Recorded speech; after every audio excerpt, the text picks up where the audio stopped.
Pierre Billard.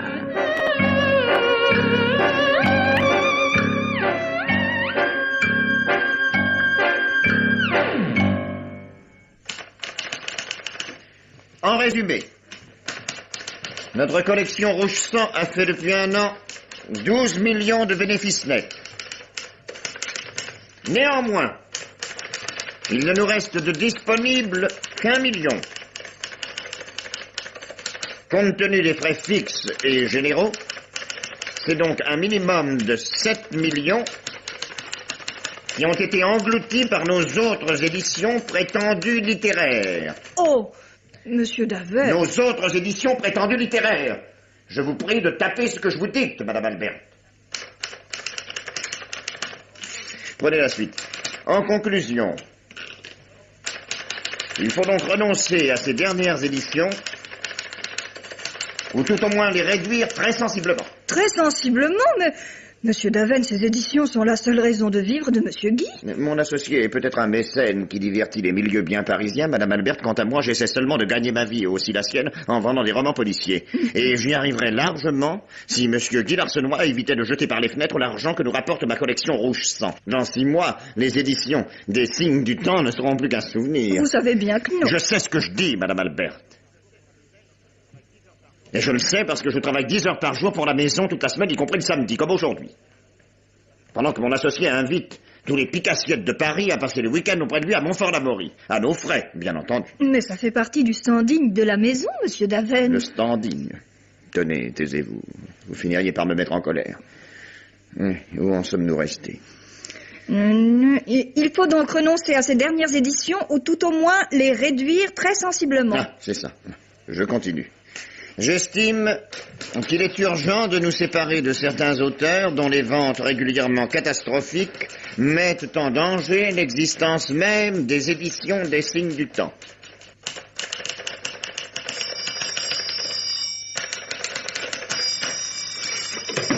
Allô? Allô, oui? Oui, ne quittez pas, je vous le passe. C'est Monsieur Limousin, il appelle de Montfort-l'Amaury. Merci. Allô? Oui, ici la veine. Ça va, vieux bandit? On s'amuse bien à Montfort? Hein? Qu'est-ce qui te prend? Guy? Ce n'est pas possible. Mais mon vieux, il faut appeler les pompiers, le médecin. Oui, oui. Mais il faut lui faire de la respiration artificielle. Quoi? Inutile. Il n'est tout de même pas... Bon, j'arrive. De qui Monsieur Limousin parlait-il? De Guy Larsenois. Une syncope en prenant un bain. Ah. Il est mort.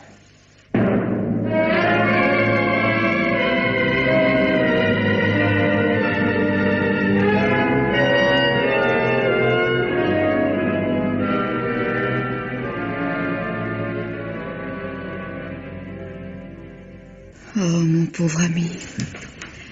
Et moi qui étais persuadée que tout allait s'arranger entre mon frère et vous. Denise, je ne sais pas quoi vous dire. Quand je pense que c'est à cause de Guy que vous ne vous êtes pas mariée.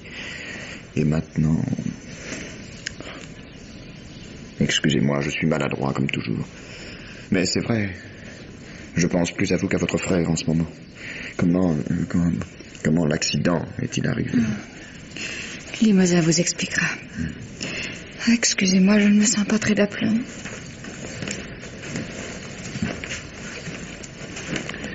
Alors, vieux, qu'est-ce qui s'est passé? Bon, rien d'extraordinaire. On a appelé Guy au téléphone pendant qu'il prenait son bain. Il a décroché sans sortir de la baignoire. Il y a eu un faux contact, voilà toute l'histoire. Le médecin légiste et le brigadier de gendarmerie ont l'air enchantés. Une imprudence classique. Une installation électrique hors d'usage, l'affaire est claire, nette. Déjà réglé. Même si tu avais été là, on t'aurait pas cherché d'ennui. Qu'est-ce que tu racontes? Et depuis le temps que tu jurais d'étrangler ton associé, on aurait pu supposer des choses. Je ne trouve pas ce genre de blague du meilleur coup en ce moment, Limousin. Ah, c'est le genre d'humour que je te sers dans mes bouquins, ça te fait rire aux larmes. Hein? Ne me dis pas que tu gardes tes larmes pour l'Arsenois. Tu les mets encore moins que moi, ce qui n'est pas peu dire. La mort de Guy n'est quand même pas un sujet pour la collection Rouge Sang, et mes sentiments pour lui n'ont rien à voir là-dedans. Oh, ben, ne te fâche pas, Eugène. Tu prends la plaisanterie de travers, maintenant? Tiens, à propos de plaisanterie, on décerne toujours le prix du sang lundi à midi, oui? Tu crois pas qu'après le décès de l'Arsenois, ça fasse un peu drôle? Mais qu'est-ce que tu proposes? Ben, en tant que président du jury, je te propose de maintenir la séance de lundi, mais en ne proclamant les résultats que dans 1 mois et demi, par exemple. Maintenant, c'est quand même toi le patron.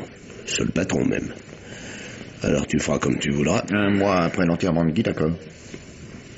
À qui comptes-tu donner le prix, je peux savoir? Le plus méritant des candidats est sûrement ton poulain, notre ami Fred Dog. Mais tant que je serai président du jury, ce petit salaud n'a aucune chance, hein. Je te donne le tuyau pour ce qu'il vaut.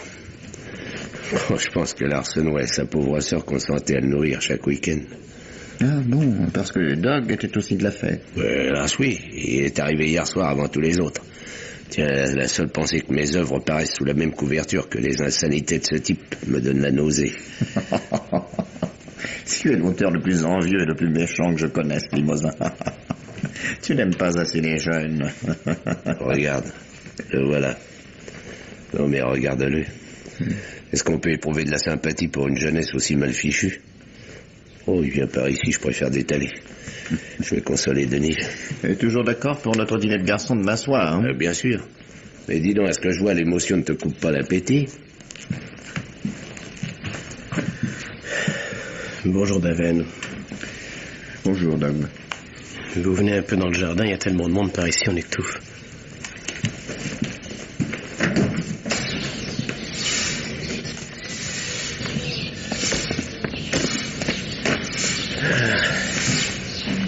Alors, ça ne va pas? Oh, je tiens plus debout. Est-ce que vous croyez que je peux filer sans que ça choque personne? Ben, allez-y, mon vieux. Bon, vous me téléphonez demain soir? Après-demain matin. Demain soir. Moi, j'ai fait ce que je devais. Maintenant, c'est à vous. J'ai dit après-demain matin. Mais vous m'aviez promis. Je vous cherchais, Eugène. Oui, il faudra quand même que je vous voie pour régler les affaires de Guy. Ma petite Denise, je ne veux pas que vous vous embêtiez avec ces histoires-là en ce moment. Rien ne presse. On en reparlera dans 6 mois quand vous serez remise de cette aventure. Bon, voilà que je commence à bafouiller. Je me conduis vraiment comme un sauvage. Mais il ne faut pas m'en vouloir. Au fond, je suis plutôt un bon type.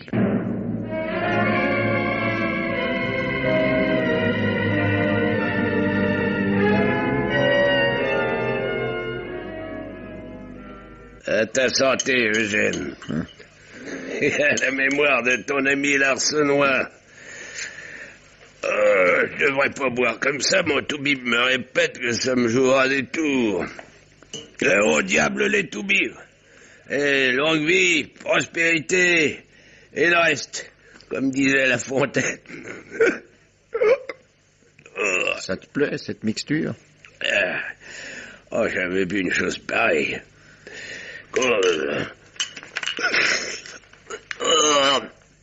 Qu'est-ce que tu as? Tu fais vraiment une sale tête. Eugène. Oui. Eugène, ça va pas du tout. Eugène, Roche, je me sens. Hein? Aide-moi. Aide-moi. J'ai le crâne qui va sauter. Mais tu as vidé la bouteille de vodka, c'est peut-être ça. Oh, aide-moi. Mais tendre, je vais claquer. Non, mais Dieu, c'est pas sérieux. Oh, Eugène, je vais claquer. Oh, qu'est-ce qu'il y avait dans cette bouteille? Tais-toi donc, imbécile. Tu veux me ficher la frousse ou quoi? Jeanne! Oh, je vais claquer. Monsieur? Oh, qu'est-ce qui arrive à monsieur Limousin? Je n'en sais fiche rien, mais je suis très inquiet. Il a vidé cette bouteille, il a été pris de convulsions. Il a les mains glacées. Mais apportez-moi des couvertures et des bouillottes. On va tâcher de le réchauffer. Je téléphone au docteur. Oh, monsieur, oh, voilà une affaire.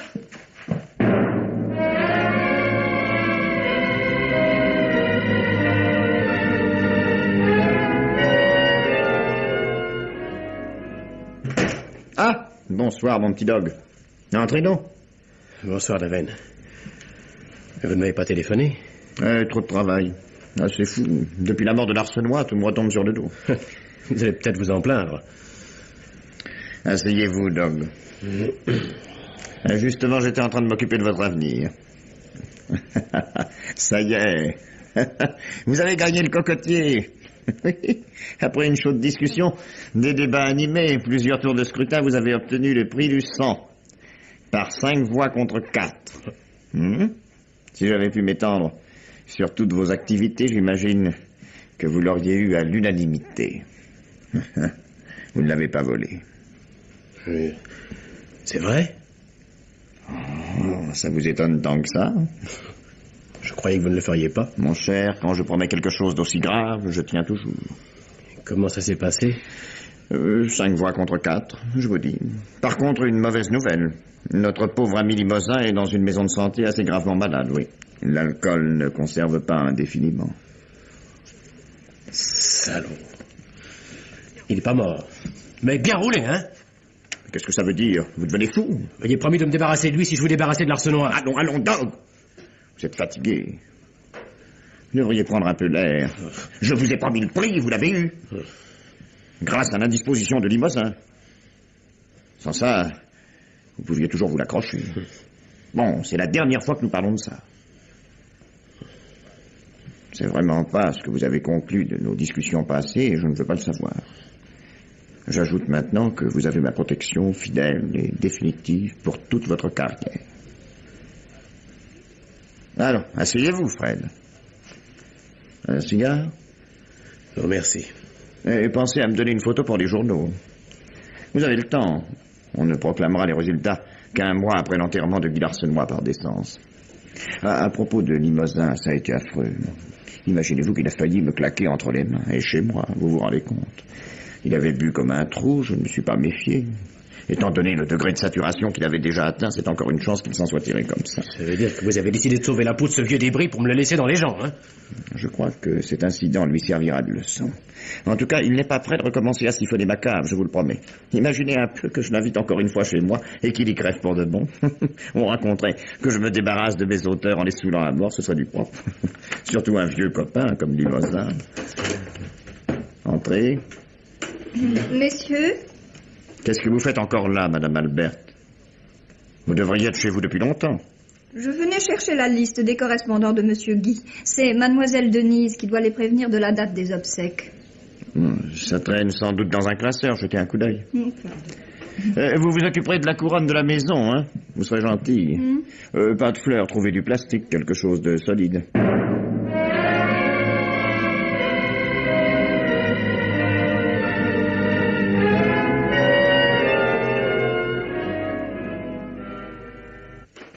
Madame Albert, vous me reconnaissez? Oh mon Dieu, comme vous êtes bronzé, Monsieur Davet. Imaginez-vous que j'ai pris des vacances, oui, des vraies vacances, pour la première fois de ma vie. Des vacances de patron, s'il vous plaît. Je suis allé sur la côte, à Cannes, à Saint-Tropez, partout où vont les gens bien. Et ça vous a plu? Je connaissais tout le monde, le cinéma, la peinture, la littérature, la filature, la couture, la coiffure, l'élite, quoi. On se croirait sur les Champs-Élysées, et la seule différence, c'est que là-bas, ils sont tous à poil. Et ils y perdent beaucoup. Oh, Monsieur Davet. Et nos auteurs, qu'est-ce qu'ils deviennent, hein? Je parie qu'ils ont profité de mon départ pour prendre les vacances, eux aussi, hein? Monsieur Limousin est sorti de clinique il y a 8 jours. Ah. Il est déjà passé me dire bonjour. Méfions-nous, Madame Albert, c'est un lapin, le bonhomme. Oh. Comment va-t-il? Très bien. Il est ranimé, rajeuni. Cette cure de désintoxication a été un miracle. Ah, il revient de loin. Oh, pour ça, oui. Je suis vraiment content qu'il ait réussi à se replâtrer. Et le petit Dog, ça marche?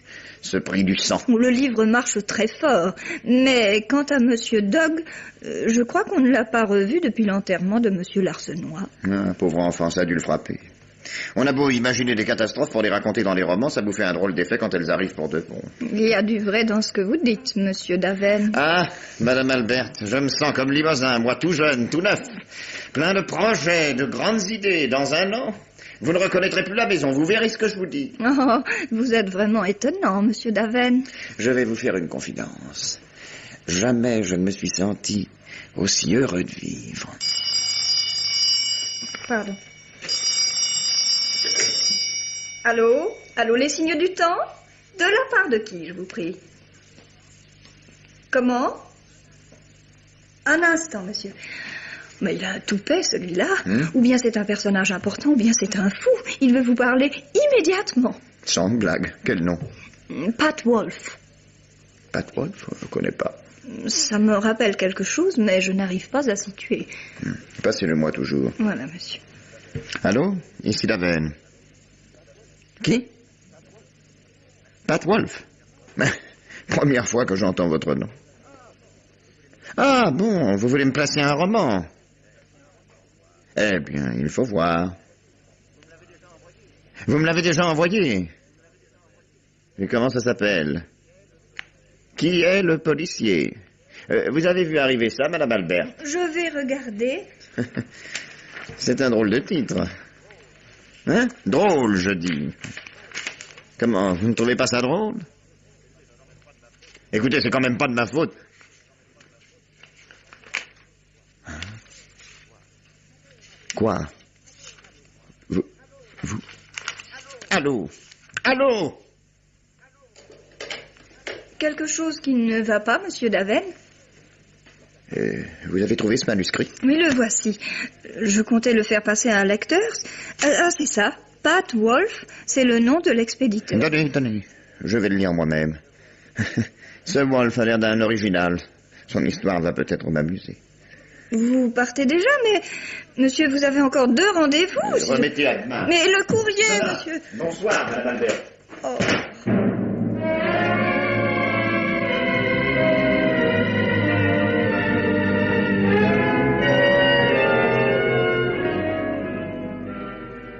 À l'attention de Monsieur Daven, éditeur, avec les compliments de Pat Wolf. Primo, l'intérêt de la situation de départ de qui est le policier ne peut manquer d'impressionner un éditeur aussi avisé que vous l'êtes. Il est double. J'ai d'une part inversé le problème classique et sempiternel qui est le coupable. Avouez qu'il est amusant de proposer au lecteur l'énigme retournée qui est le policier. D'autre part, l'échange de crimes, pur, simple et non répété, le seul qui paye, a été esquissé au cinéma dans le film d'Hitchcock, L'inconnu du Nord Express, mais n'a été traité qu'une fois sous forme de roman par Pierre Nord, dans La conquête de la maison du bar.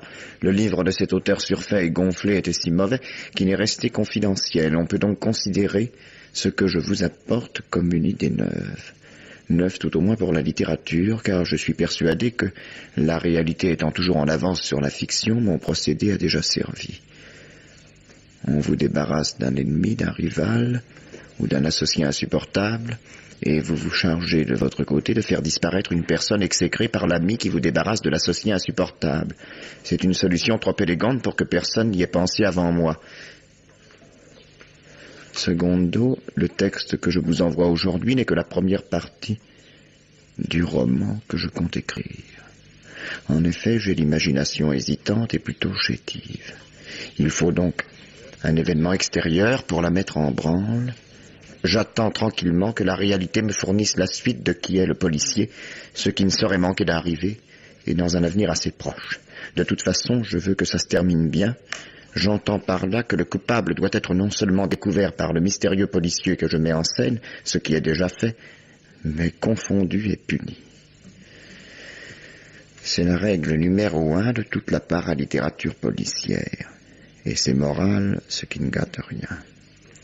Tertio, j'ai situé mon sujet dans les milieux du théâtre parisien, mais je me demande s'il ne serait pas aussi intéressant de le transposer dans les milieux de l'édition. C'est peut-être un peu moins spectaculaire, mais je connais tellement mieux l'édition que le livre y gagnerait en vérité. Pensez-y, réfléchissez, agissez même si l'inspiration vous vient. Je vous téléphonerai un de ces jours. Dog. Le petit salaud. Il se permet. Dog.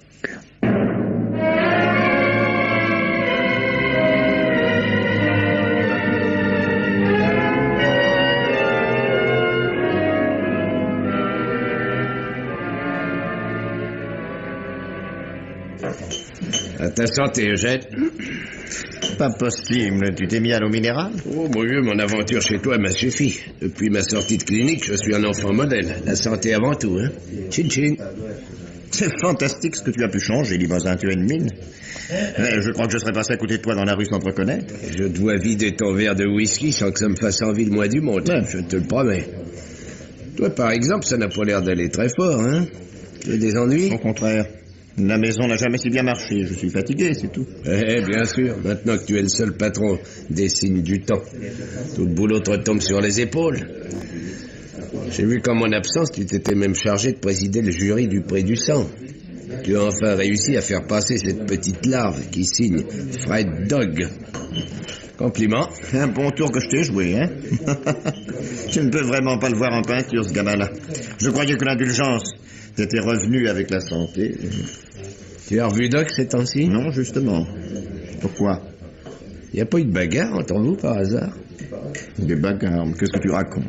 Ben, ma foi, pour tout avouer, j'ai rencontré ton protégé samedi dernier en Sologne. Hein? Chez Denise Larsenois. Il m'a parlé de toi dans des termes assez curieux. Qu'est-ce qu'il t'a dit? Oh, il y a des choses.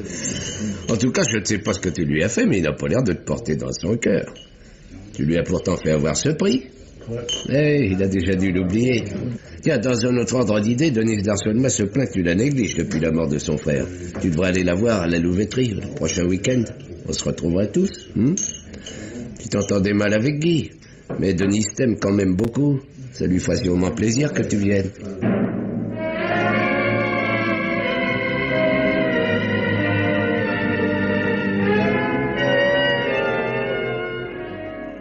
Bonjour, Madame Albert. Bien dormi?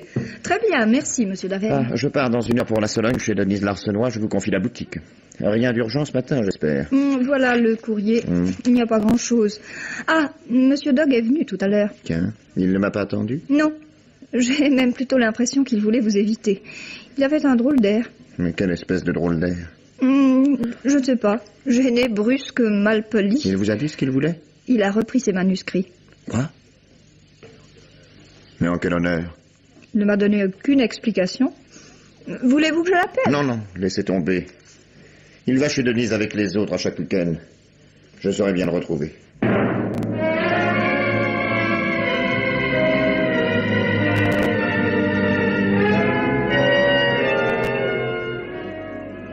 Non, non, ma petite Denise, je ne peux pas accepter une affaire pareille.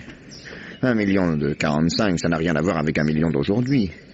Si je me donnais 1 million pour racheter la part de Guy au signe du temps, j'aurais l'impression de commettre une véritable escroquerie. La part de votre frère représente au moins... Le contrat parle d'1 million, n'est-ce pas? Alors tenons-nous-en au terme du contrat, Eugène. Vous savez bien que j'ai assez d'argent pour vivre sans vous mettre sur la paille. Soyez raisonnable, Denise, 10 millions, pas un de moins. Le contrat est rien de plus. Non, enfin, c'est ridicule. Taisez-vous. Donnez-moi ce que je vous demande et ne parlons plus de cette histoire. Non, non, Eugène, soyez gentil. J'ai horreur des discussions, surtout quand il s'agit d'intérêt. Comme vous voudrez, mais... Vraiment, vous me placez dans une situation... Il fait un temps magnifique ce soir, vous ne trouvez pas? Tiens, je vous propose d'emmener toute la bande à la passer au Bécasse, au Grand Marmouché. Qu'est-ce que vous en dites? Avec plaisir. Mais est-ce que tout le monde voudra venir? Le père Limousin préférerait peut-être se coucher de bonne heure. Hein, Limousin? Vous avez besoin de mes services? Mais je propose d'aller à la passer au Bécasse, vous en êtes? Bien entendu. Je me sens justement en forme ce soir. Ça va être l'hécatombe. Voulez-vous aller chercher Dog, Eugène? Je suis là, Denise. Vous m'avez fait peur. Vous jouez à cache-cache derrière les fusains maintenant? Vous étiez si occupé à discuter avec David, vous n'avez pas entendu venir.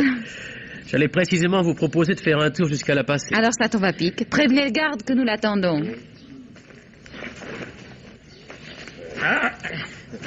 Attention, voir à ne point vous cogner le crâne à cette branche, messieurs, dames. Comment se dit que vous n'ayez pas encore coupé cette branche? Aussi assommage ou ma chère? Ben, justement, je la réserve pour le braconnier Marceau, mademoiselle Denise, oui. Un soir que j'y ferai la course à l'échalote, finira bien par s'y mettre knock-out. Sacré, ma chère. Je plains de braconnier qui a affaire à lui. Amusant, le garde-chasse, hein, Dog? Très amusant, oui. Dites donc, mon petit Fred, vous m'avez évité toute la journée, mais ce soir, je vous tiens. Pourquoi avez-vous repris d'assaut vos manuscrits? Parce que je vais me faire éditer ailleurs. Sans blague. Vous traversez une crise de wolfisme. Qu'est-ce que c'est que ça?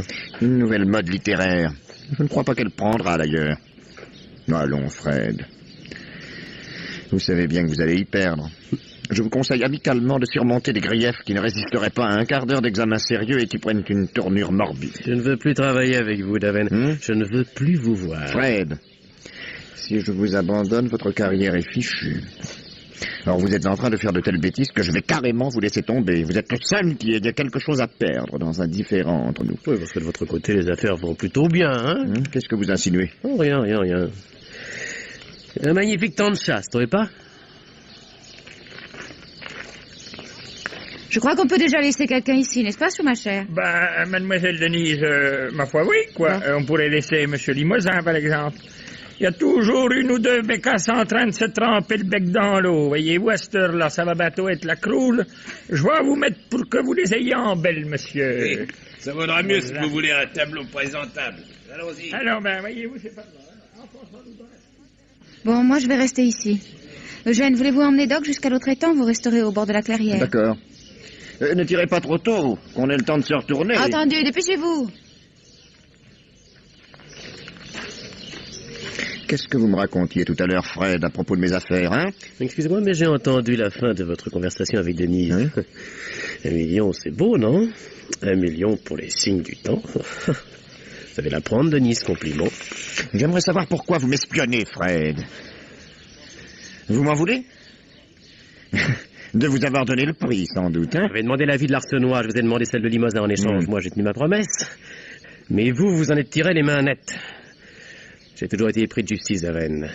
Là, je trouve que la justice est volée. Écoutez, Dog, qu'est-ce que ça signifie, hein? Vous êtes fou? Mais pas mettre ça, Daven. Vous n'allez pas me la refaire au gars qui ne comprend pas, ça a trop duré. Il faut payer, moi. Sans blague. Du chantage, Dog, mais il fallait le dire tout de suite. Le petit roman humoristique, hein? Qui est le policier? J'ai horreur des flics, Dog. Il n'y a que dans les romans rouge sang que je leur laisse le dernier mot. Dans la réalité, c'est autre chose. Ne m'approchez pas, Daven. Ne m'approchez pas, sinon... Voilà, Dog, le cigale!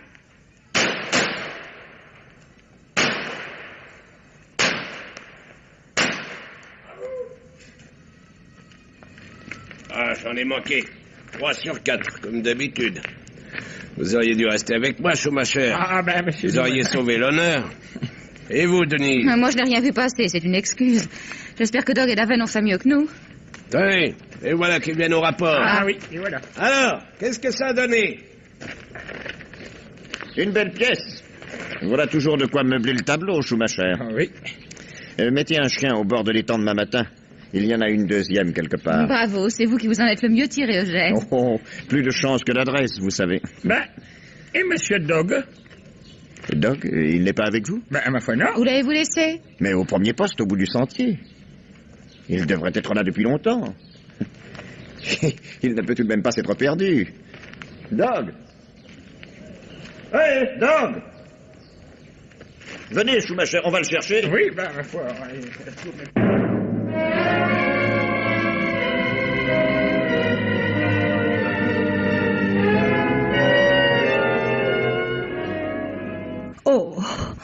Oh, c'est affreux. Oui, affreux et stupide, Madame Albert. Comme tous les accidents de chasse. Oh. Le pauvre n'y voyait pas très clair, je suppose. Il avait ôté le cran de sûreté et gardé le doigt sur la gâchette comme tous les chasseurs d'occasion. Son pied s'est pris dans une racine. Il a sans doute voulu se remettre d'aplomb en s'appuyant sur son fusil, un mauvais réflexe. Il a tout pris dans la mâchoire. Oh. Enfin, je vous épargne les détails. Pauvre jeune homme. Je ne l'aimais pas beaucoup, mais il avait un air malheureux qui faisait presque pitié. Oui. Il n'a jamais eu beaucoup de satisfaction dans l'existence. En dehors du prix que je lui avais donné, et encore. Je me demande si ça lui a fait autant de plaisir que je croyais. Vous serez gentil de vous occuper de la couronne de la maison, n'est-ce pas? Entendu, monsieur Daven. De l'artificiel. Ah, bien sûr. Excusez-moi, je vais m'occuper du courrier.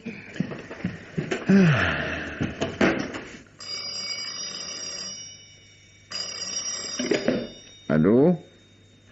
Ici Daven.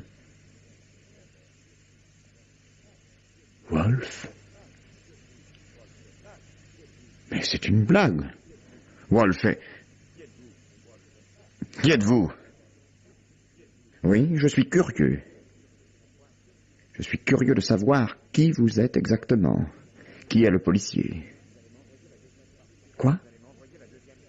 Vous allez m'envoyer la deuxième partie du roman? Écoutez, mon vieux, vous êtes soit un mauvais plaisant, soit un fou, et dans un cas comme dans l'autre, je vous... Allô?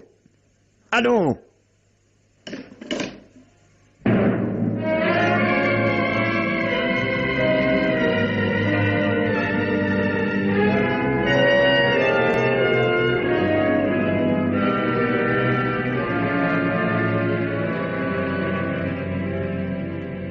J'aurai la tête du coupable.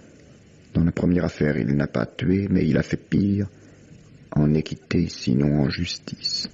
Inspirateur, fabricant d'assassins, il refile l'ardoise des responsabilités à un pauvre type judicieusement choisi.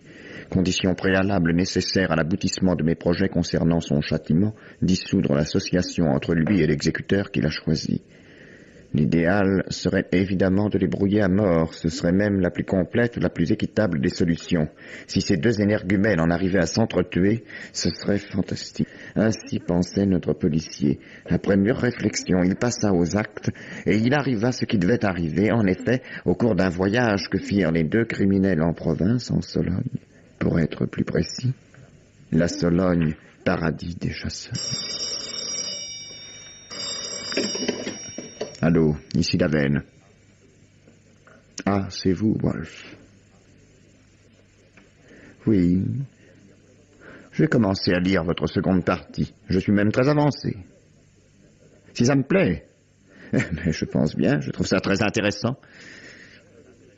Et quel sujet? Où avez-vous été chercher une histoire aussi machiavélique?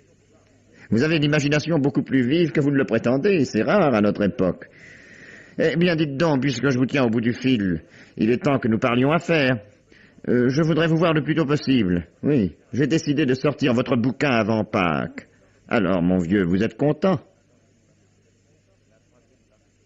La troisième partie. Mais vous l'aurez vite bâclé, j'espère. Je vous donnerai un coup de main au besoin. J'ai autant confiance dans votre avenir que dans le mien, ce qui n'est pas peu dire. Quand est-ce que nous parlons de tout ça? Tout de suite? Ma foi... Bon, d'accord. Je vous attends. Donc c'était Limousin. Et je ne l'ai pas reconnu plus tôt. Imbécile que je suis. Je le vois déjà. Il va entrer dans mon bureau en riant comme un dératé. Il va se taper sur les cuisses et me bourrer les côtes pour essayer d'avoir l'air d'un petit plaisantin. Et après avoir bien rigolé tous les deux, on parlera d'autre chose. Oh, de toute façon, je suis maître du terrain. Oui? Il y a un monsieur qui voudrait vous parler, monsieur Davenne. Il dit qu'il vient de téléphoner. Oui, je suis au courant. Faites entrer. Entrez, monsieur. Merci, madame. Bonsoir, monsieur Davenne. Monsieur? À qui ai-je l'honneur? Je suis Pat Wolf.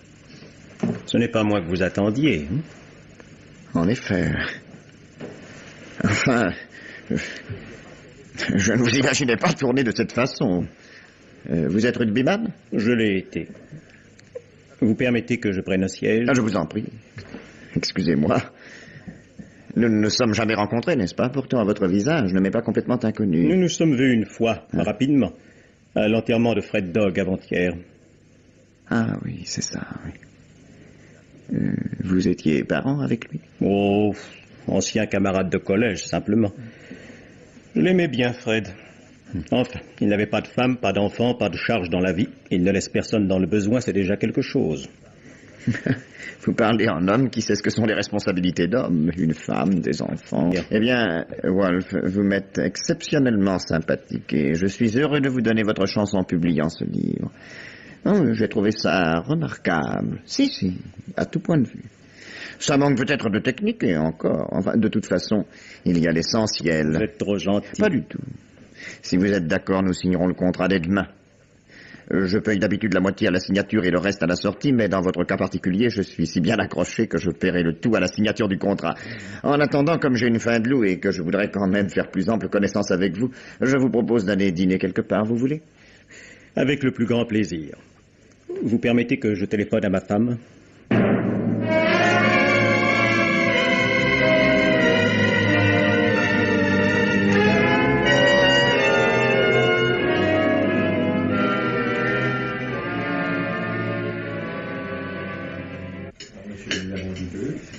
À propos, Wolf, vous n'êtes certainement pas un débutant. Il a déjà paru quelque chose de vous. Non? Absolument rien. Qui vous a encouragé à écrire? Personne.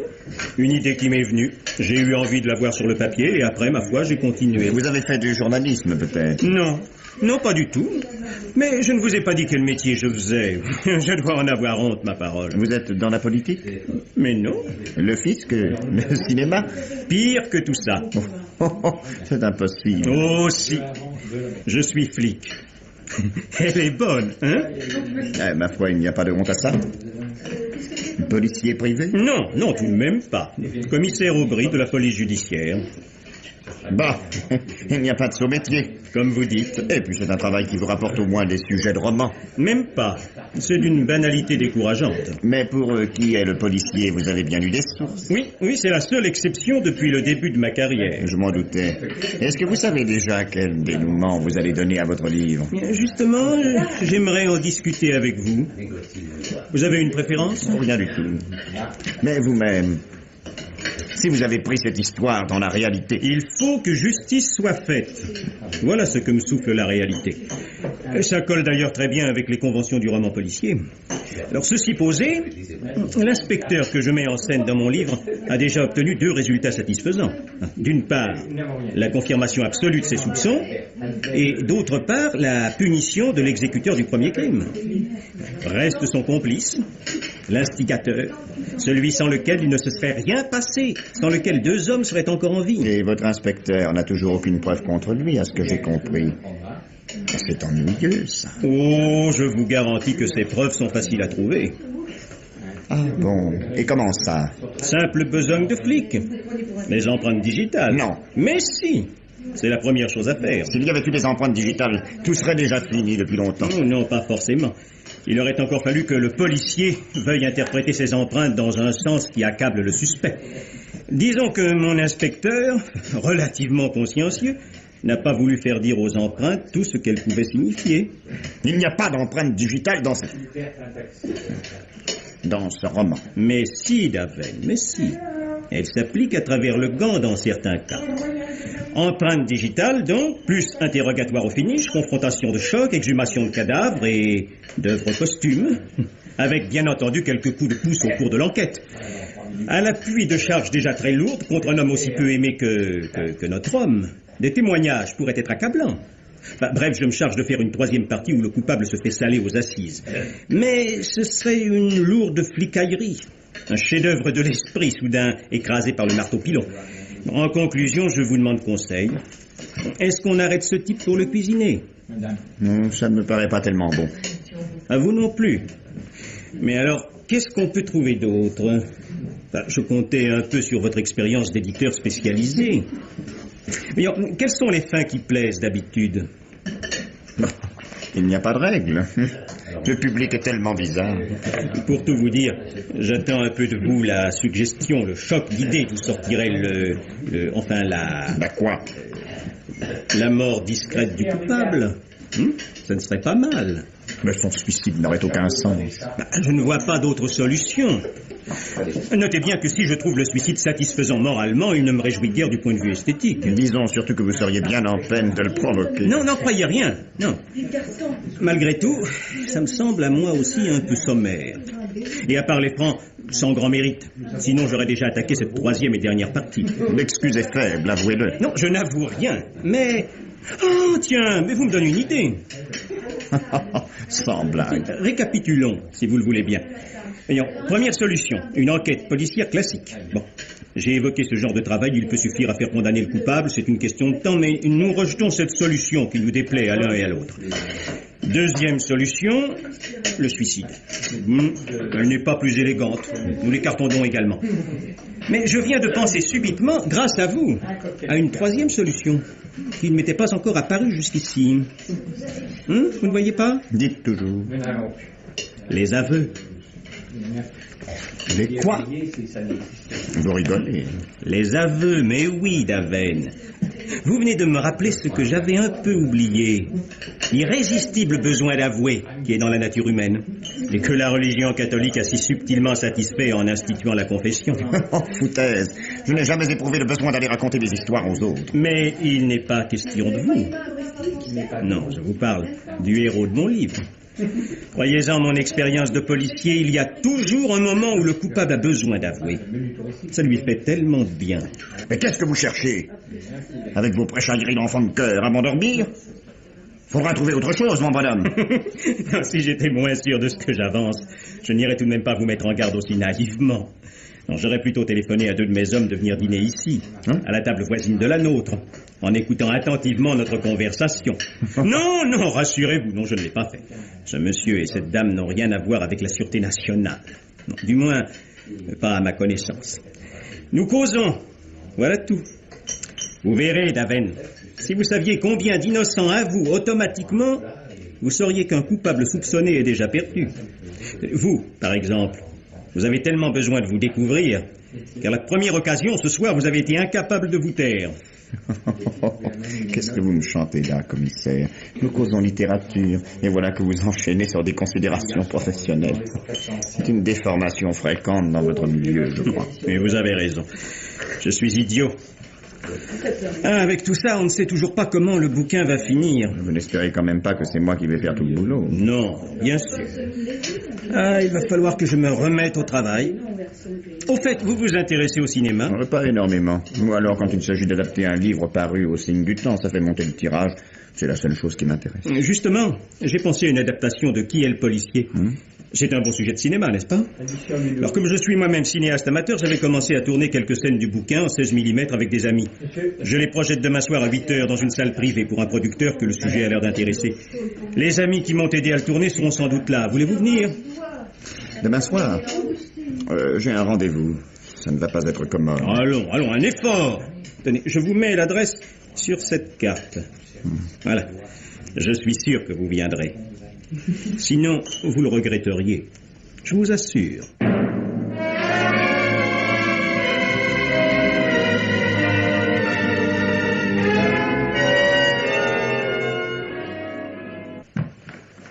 Ah, bonsoir, Daven.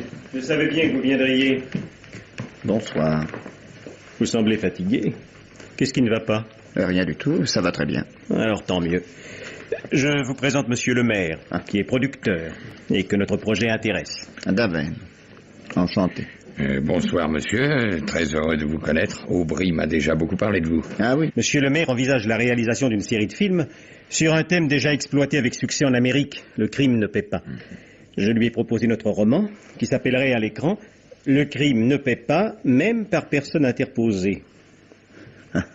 Un peu long, vous ne trouvez pas? Ah non, ça me plaît assez. Enfin, je trouve que c'est public. Ah, bon, enfin, c'est vous qui payez. Oui, enfin, jusqu'à un certain point. Monsieur le maire a tenu à voir les séquences que j'ai tournées. C'est une caricature du film à faire, bien entendu, je vous demande beaucoup d'indulgence. Par exemple, mon roman se passe dans un théâtre, si vous vous en souvenez. Comme je n'avais pas les moyens de louer une salle pour y promener une caméra, j'ai été obligé de transporter l'histoire dans un cadre plus simple. J'ai choisi... Les milieux de l'édition, je parie. Comment le savez-vous? Un pressentiment. Ah, très bien. On peut commencer? Voilà, écoutez, nous allons nous installer. Tenez, monsieur, mettez-vous donc là. Vous n'êtes pas trop loin ici? Très bien. Projection, s'il vous plaît. Quand vous voudrez, monsieur. Allez-y. Le film est muet, bien entendu. Je vais donc me permettre de vous commenter les images. Qu'est-ce que c'est que ça? C'est le personnage que nous pourrions nommer l'exécuteur, Daven. L'homme de main, qui deviendra la seconde victime dans l'affaire de Sologne. Dog a donc accepté de se laisser filmer. Il n'était pourtant pas précisément photogénique, et il le savait. Ce sont des amis communs qui l'ont pris pendant les vacances. Je trouvais son physique intéressant. Type du dégénéré supérieur incapable d'agir, mais qu'une volonté dominatrice lui donne l'impulsion dans un sens conforme à ses désirs, et vous aurez un robot parfait. Ah, tenez, voici maintenant le héros véritable de l'histoire. L'instigateur du premier crime. La volonté dominatrice qui va faire de Dog, enfin du personnage que nous venons de voir, l'instrument de sa vengeance. Voyez, un regard dur, sarcastique, méprisant. Un visage ramassé, brutal à force de tension. Nous le voyons ici à Saint-Tropez cet été. C'est moi-même, ma parole. Ce sont aussi des amis communs qui m'ont filmé pendant les vacances, je suppose. Vous deviez trouver mon physique intéressant. Très intéressant, en effet. Alors nous sommes tous les trois au courant du contrat criminel qui lie ces deux hommes. Le premier exécute l'associé du second, et le second débarrasse le premier d'un vieux rival professionnel qui fait obstacle à sa carrière. Alors passons à l'exécution du pacte. Dans la villa de la victime, à Montfort-l'Amaury, Dog, invité à passer le week-end, profite de la nuit pour bricoler une connexion entre la canalisation téléphonique et la baignoire de son hôte. Le lendemain, l'hôte prend son bain, le téléphone sonne, et vous voyez le résultat. L'enquête menée hâtivement conclut bien entendu à un accident. Je vous demande pardon, Aubry. Voulez-vous arrêter une seconde? Mais oui, mais coupez, s'il vous plaît. Voilà. Je m'excuse, je voudrais simplement faire une remarque qui a une très grosse importance pour notre projet. Je vous en prie. N'oubliez pas, s'il vous plaît, que notre but avoué est surtout de décourager les intentions criminelles. Voyez, le commentaire ou le dialogue devrait donc souligner, et avec insistance, que si la famille de la victime avait fait appel à la police judiciaire, l'hypothèse de l'accident n'aurait même pas été envisagée. Du moins, je l'espère. Si les choses se sont vraiment passées ainsi, le crime pouvait être prouvé. Il a été prouvé, monsieur le maire. En 5 minutes, irréfutablement, mais trop tard. La police judiciaire n'est intervenue que le lendemain de la mort de la seconde victime, l'exécuteur, tué accidentellement lui aussi, au cours d'une partie de chasse en Sologne. L'action publique était donc éteinte. C'est vrai? Mais oui. L'entrée en piste officielle de mon inspecteur est toute récente. Avant l'affaire de Sologne, il suivait ça plutôt en amateur. C'est l'accident de chasse qu'il a décidé à intervenir plus directement. Voilà qui est intéressant. Et très nouveau. Si je comprends bien, vous intervenez à partir de ce qui constitue la seconde partie du manuscrit de Qui est le policier? Exactement. Avant ça, quelqu'un a donc voulu jouer au détective amateur. Qui est-ce? En bonne règle, le spectateur ne doit savoir le fin mot de l'histoire qu'à la dernière minute. Eh bien, on y est, non? Monsieur Aubry, il y a des personnes qui demandent à vous voir. Ah, très bien, j'arrive. J'avais convoqué quelques-uns des figurants bénévoles de mon film. Excusez-moi un instant, je vous prie. Mais comment donc? Alors, qu'est-ce que vous pensez du film de notre ami, Monsieur Daven? C'est curieux, hein? Très public, surtout. Et le côté métaphysique de la chose plaira sûrement dans les ciné-clubs. Entrez, chers amis, entrez. Je crois qu'il est inutile de faire les présentations. Non, dites-moi que je rêve. Limousin, vieille crapule. Et Denise. C'est incroyable. Et Madame Albert au milieu de tout ça, mais c'est un trio formidable. Vous avez du génie, Aubry. Il faut montrer ça au public, c'est beaucoup plus drôle que les Marx Brothers. Un peu de tenue, Daven. Personne ici n'a envie de rire. Libre à vous. Moi, je trouve ça irrésistible. Alors, c'était un guet-apens, Aubry. Mettons un piège. Oui, je crois qu'il est inutile de continuer la projection de votre navet. Le début est suffisamment éloquent. Allons, faites-moi plutôt rire encore un peu. Quel est celui d'entre vous qui m'a soupçonné le premier? C'est moi, monsieur Daven. Bravo, Madame Albert, bravo. Je savais que vous écoutiez aux portes, mais je ne vous aurais jamais cru assez fine pour en tirer des conclusions pareilles. Et qui a eu l'idée du roman et du film, hein? Quel est le gros farceur qui s'est payé ma tête avec cette insolence? Eh bien, ne fais pas cet œil-là, Limousin. Ça va être un beau moment pour toi. Tu as failli avoir ma peau, Eugène. Le comique de la situation m'échappe complètement. Vous voyez, Aubry, voilà le drame des auteurs prétendus humoristiques. Ils oublient leur humour dès qu'ils referment leur machine à écrire. Je peux vous poser une question maintenant? Je vous en prie. Qu'est-ce que Denise Larsenois vient faire là-dedans?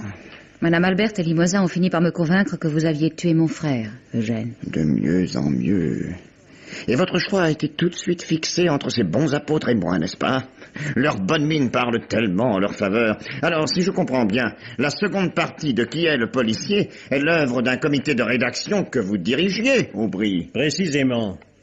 Avant l'assassinat de Dog, M. Limousin m'avait bien fait part de ses soupçons, mais il était presque impossible de réunir des preuves contre vous.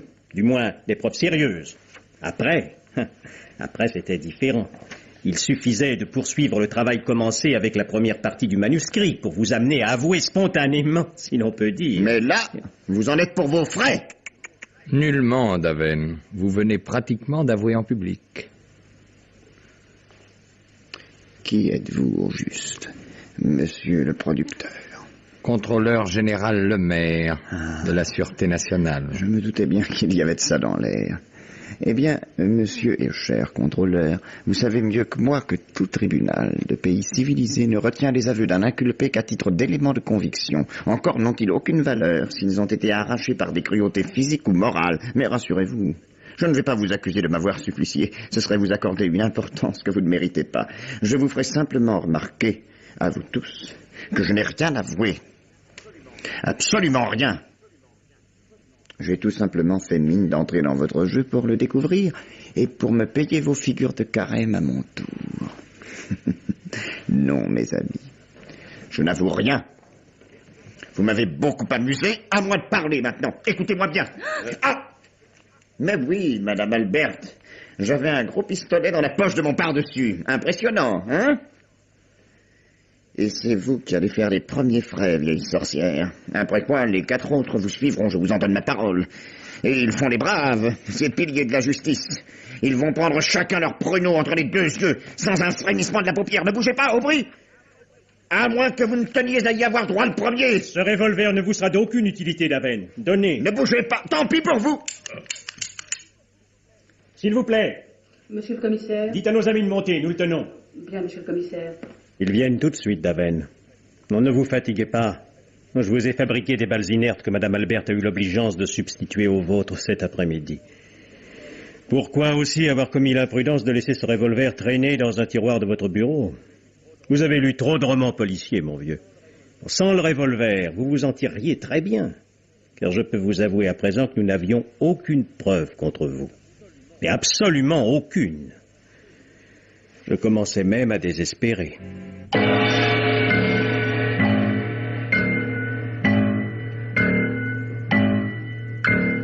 Les maîtres du mystère.